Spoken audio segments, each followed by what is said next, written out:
I always had a rule. Never snoop through someone's phone. It was about trust, respect, the kind of thing that keeps a marriage solid. But one rainy evening, that rule dissolved like sugar in water. I was sprawled on the couch in our quiet living room, the TV flickering with some show I wasn't really watching, when Jessica's phone buzzed beside me. She was in the kitchen, humming as she rinsed dishes, oblivious to the sound. I glanced at the screen out of habit, not suspicion, and saw the preview of a text. "Tonight was amazing, babe." My chest tightened like someone had squeezed it hard. My brain tripped over itself. Maybe it was a mistake, a friend joking around, something innocent, but a cold, nagging feeling crept up my spine, and before I knew it, my fingers were on her phone, swiping it open. It wasn't locked. She trusted me that much. What I found wasn't a joke. It was a full-blown conversation, weeks deep, with a guy named Ryan Miller. Messages spilled out, intimate, personal, loaded with nicknames like babe and inside jokes I didn't get.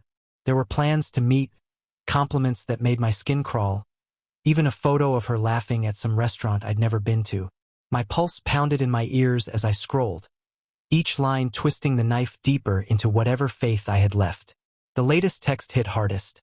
"Can't wait to see you tomorrow, usual spot." Tomorrow. This wasn't some old fling she'd ended.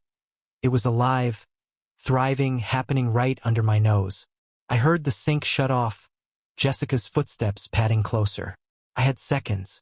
My heart raced as I set the phone back down, exactly where it had been, and leaned back, forcing my face into a blank mask. She walked in, drying her hands on a towel, and smiled at me, normal, casual, like nothing was wrong. She grabbed her phone, checked it, and slipped it into her pocket without a flicker of guilt. "Long day," she said, stretching. "I'm beat." I nodded, my voice steady somehow. "Yeah, me too." But inside I was reeling. She didn't know I knew, and I wasn't about to tip my hand. Not yet. That night I barely slept. I lay next to her, listening to her soft breathing, staring at the ceiling while my mind churned. I wasn't mad, not yet. I was too stunned, too hollowed out. But by morning, that numbness hardened into something else. Resolve. I wasn't going to be the guy who exploded in a fit of rage and got fed a string of excuses. I needed the truth, all of it, and I'd get it my way. When Jessica woke up, I played it cool. "Morning," I mumbled. Same as always. She kissed my cheek, those lips that had been lying to me, and went through her routine like it was any other day. Showered, dressed, checked her phone with a quick glance. "Gonna be a late one at work," she said, grabbing her keys. "Don't wait up." I nodded, pretending I bought it. "Sure, no problem." But I knew exactly what I was doing next. She left at 8:45 sharp, and I waited 5 minutes before grabbing my own keys. I had to see it for myself. She drove toward her office downtown, same route as always. I followed, keeping a few cars between us, careful not to get too close. For a moment, I doubted myself. Maybe she really was going to work. Maybe I'd misread everything. But then, right before the turn to her building, she kept going straight. My grip tightened on the steering wheel. She wasn't lost. She knew where she was headed. 15 minutes later, she pulled into a little parking lot outside a cozy cafe on the edge of town. Not her usual spot, not some chain place, but a quiet hideaway where no one would notice her. She stepped out, not in her work blazer but a casual dress, simple yet deliberate, like she'd picked it for someone special. Then he showed up. Ryan. Tall, late 30s, confident stride, pulling in like he owned the place. Jessica saw him and lit up. A real, unguarded smile I hadn't seen in ages. She walked over and hugged him, not quick or friendly, but slow, familiar, her arms lingering around his neck while his hands rested on her waist.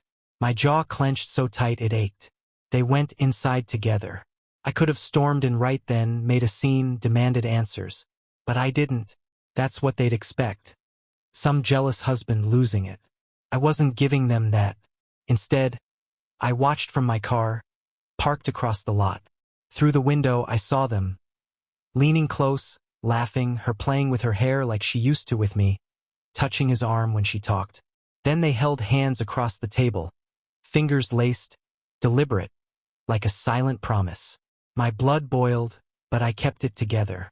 I snapped a quick photo as they left, her too caught up in him to check her surroundings. They didn't leave together, though. She got in her car, he in his. Interesting. I figured she'd go home or back to work. But she didn't. She drove to a small boutique hotel across town. My hands shook as I followed, keeping my distance. She walked in, no hesitation, like she'd done it 100 times.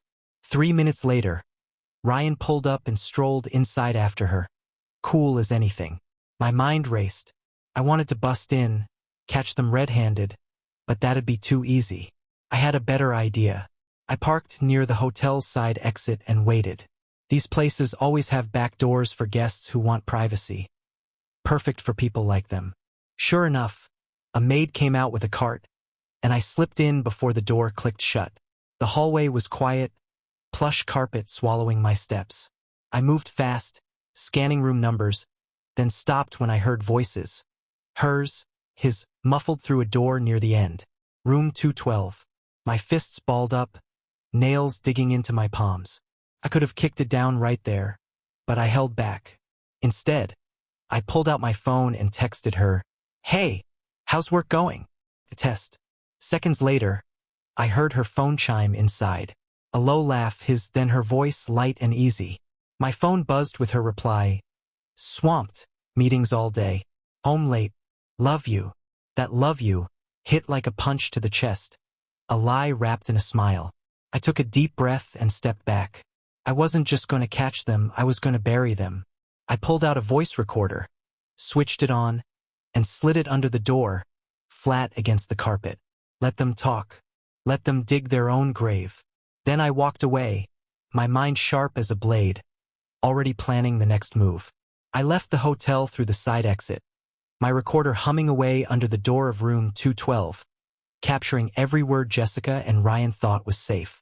My hands weren't shaking anymore. Anger had settled into something colder, more focused. I got back in my car and waited, glancing at the time. They'd probably stay an hour, maybe 2, long enough to spill secrets they'd never want me to hear. That gave me time to think, to plan. I drove home, Jessica's text. "Swamped. Meetings all day. Home late. Love you." Glowing on my phone like a cruel joke. Meetings, right?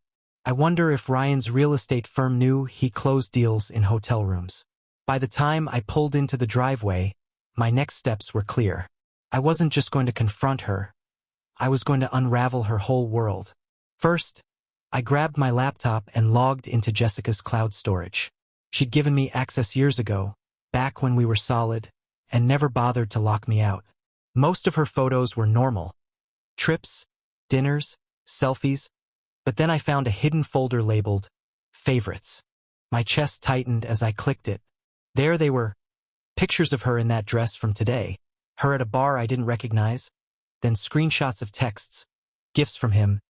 A necklace, a wine glass captioned, "Wish you were here, babe." The date on that one, 2 months ago, a night she'd claimed was a work event. I exhaled slow and steady, copying everything. Every photo, every message, every timestamp. This wasn't about catching her anymore. It was about building a case she couldn't dodge. An hour ticked by, then 2. My phone buzzed. The recorder app had stopped. I drove back to the hotel, parking out of sight. I watched them leave. Ryan kissing her in the lot, her leaning into it like it was nothing new. She drove off, then he did. I slipped inside, grabbed my recorder from under the door, and headed home to listen. That night, I sat at my desk, headphones on, playing every second of their conversation. Started fuzzy, rustling, soft laughs, then sharpened. Jessica's voice came first. "I missed you."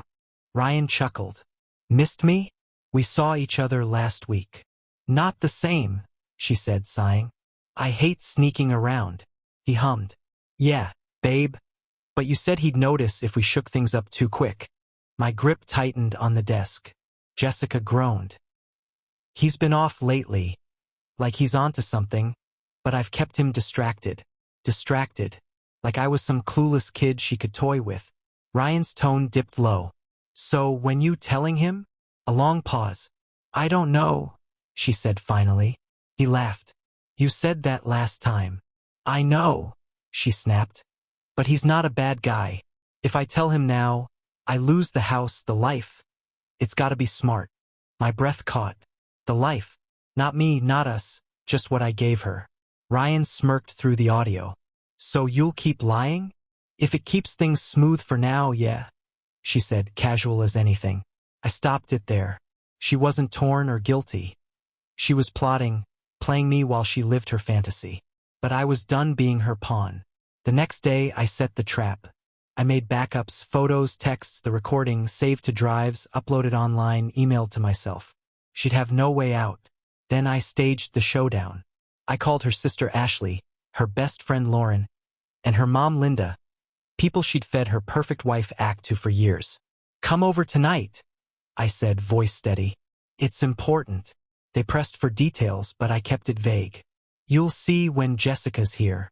I left the house before she got back, letting her walk into an empty space, thinking she was safe.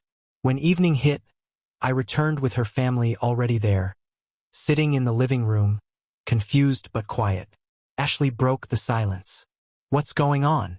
You're freaking us out. I smiled thinly. Jessica's almost home. I'll explain then. Right on cue, the door clicked open. Hey, babe, Jessica started, then froze, eyes darting to the crowd. What's this? Her voice wavered, her smile twitching. Sit, I said, pointing to the couch. She hesitated, sensing the shift, but sat stiffly. You're scaring me, she muttered. Good, I replied, pulling out my phone. I hit play, and her voice flooded the room. He's been off lately, but I've kept him distracted. Linda frowned. Is that? Ryan cut in. When you telling him? Jessica's face went white as the recording rolled, spilling her lies, her plans, her betrayal. Ashley gasped, hand over her mouth. Lauren stared, stunned. Linda just looked broken. When it stopped, I met Jessica's eyes. So, when were you planning to tell me? She stammered, hands shaking. Mom, don't, I snapped.